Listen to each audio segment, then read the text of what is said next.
Welcome to Lone Raven 907. Today's video we're going to be covering 223 and 556 muzzle flash. We are going to be looking at a list of 37 different loadings offered from various manufacturers and different grain weights, and we are going to see if there is a difference in muzzle flash from each loading to the next. What we used as far as our test rifle is the Ruger Mini 14 stainless. The reason I chose this rifle for testing is because it does not have a muzzle device. The barrel is a little bit long for kind of today's trends, but I think it's going to give us a pretty good representation of what each load looks like load to load. The reason I did not want a muzzle flash or a muzzle device on this rifle is because I didn't want to obscure the muzzle flash in any way. I think you'll see later on in the testing that this did a pretty good job at showing us exactly what it's going to look like bare muzzle for each one of these loadings. Now, if you do have a muzzle device on your firearm, obviously that is going to affect the loadings as well. A flash hider or suppressor is going to do a much better job at hiding the flash than what you're going to see out of this rifle. But at least you'll have an idea of what your loading or what you choose to load into your rifle might look like, and have an idea of whether or not you want to continue forward with that loading, or if it's going to meet your purposes in terms of muzzle flash goes, or if that even matters to you at all. It might not for some. So, testing procedures. I gathered as much ammo as I could for this test to get as broad of a range as possible. Some of these might actually be from 2009, 2010 timeframe, if I remember correctly. Most of them have been bought within recent years. Quite a bit of the ammo that I bought was specifically for this test, and that was within the last couple of weeks. So keep that in mind. From lot to lot, you can see a difference between ammo. I'm not sure how much of a difference we'll see in muzzle flash between lot to lot. That's something I might test in the future. Let me know in the comments if you guys do want to see that at some point in time. You will see a difference in velocity from lot to lot on some loadings. So I would imagine that there's potentially the difference for muzzle flash, but at this point in time, I'm not sure.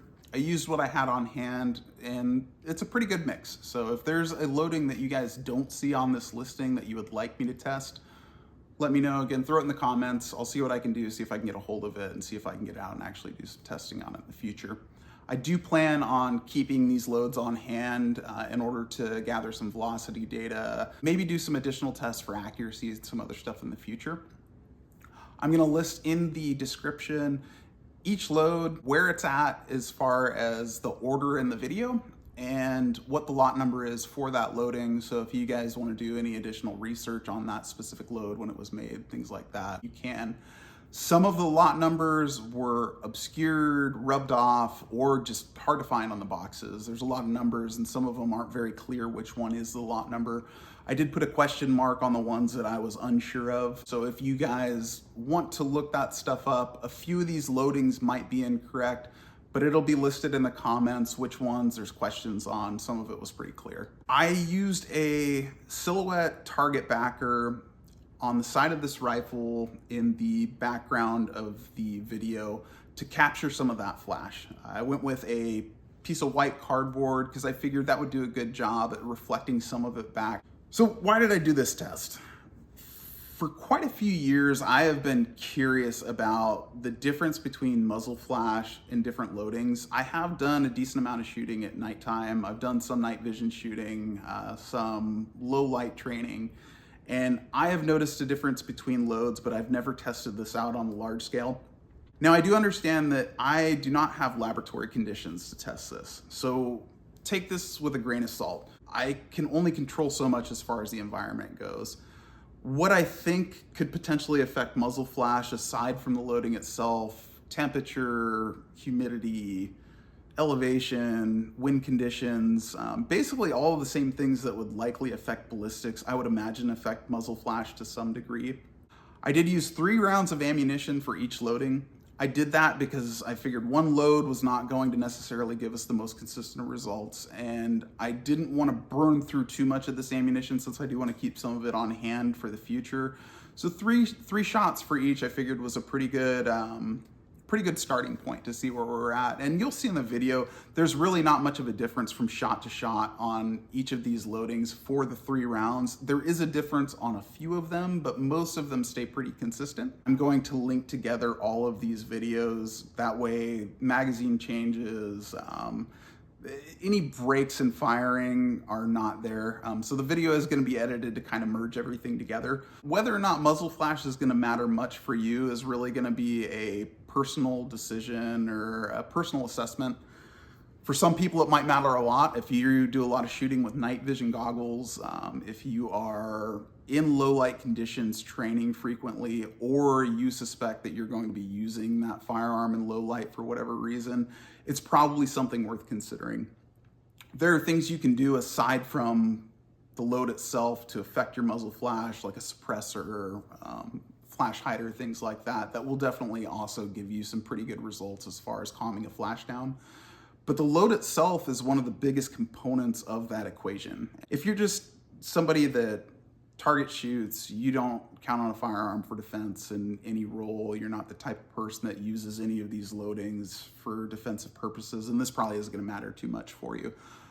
Muzzle flash is obviously not the only thing that you're going to take into consideration on these loadings. Reliability, accuracy, all of the other things that would go into this are also something that you would consider, but this is just a data point, something that might be of interest to you, might be worth testing on your own. And I highly encourage anybody that does keep something like this on hand for defensive purposes or for duty use, test these loads at night or test the loads that you are issued or carry. That way you have an understanding of what that would look like, and test them in the firearm if you have that option to do so, that you do carry.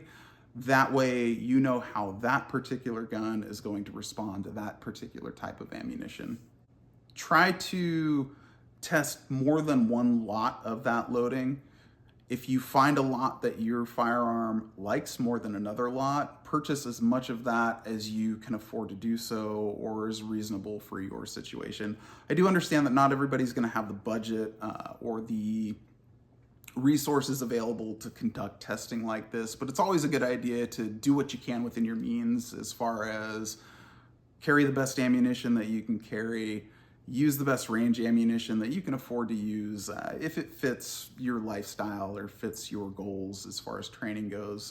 There are some loads on here that are very similar in price, but very different in performance, not just in muzzle flash, but also in accuracy, velocity, things like that. I suspect that some of these loadings have some type of flash reducing compound that's inside the powders. Different powders have different burn rates as well. That's going to affect your muzzle flash. Your barrel length will affect your muzzle flash. The less barrel you have, the less powder is going to burn inside that barrel, the more powder is going to ignite exiting that barrel in front of your face. So some rounds are going to have more flash than others, especially when you start coming down in barrel length. If there's any other things that you guys would like to see in the future, let me know in the comments. Let me know if there's anything you notice in the video that I did wrong, any criticisms, critiques, any helpful information. And if you guys have any predictions, any loads you'd like to see in the future, let me know. I'm happy to tailor these things as best as I can to whoever's watching this stuff. But anyways, let's get to it. Enjoy. All right, here we go.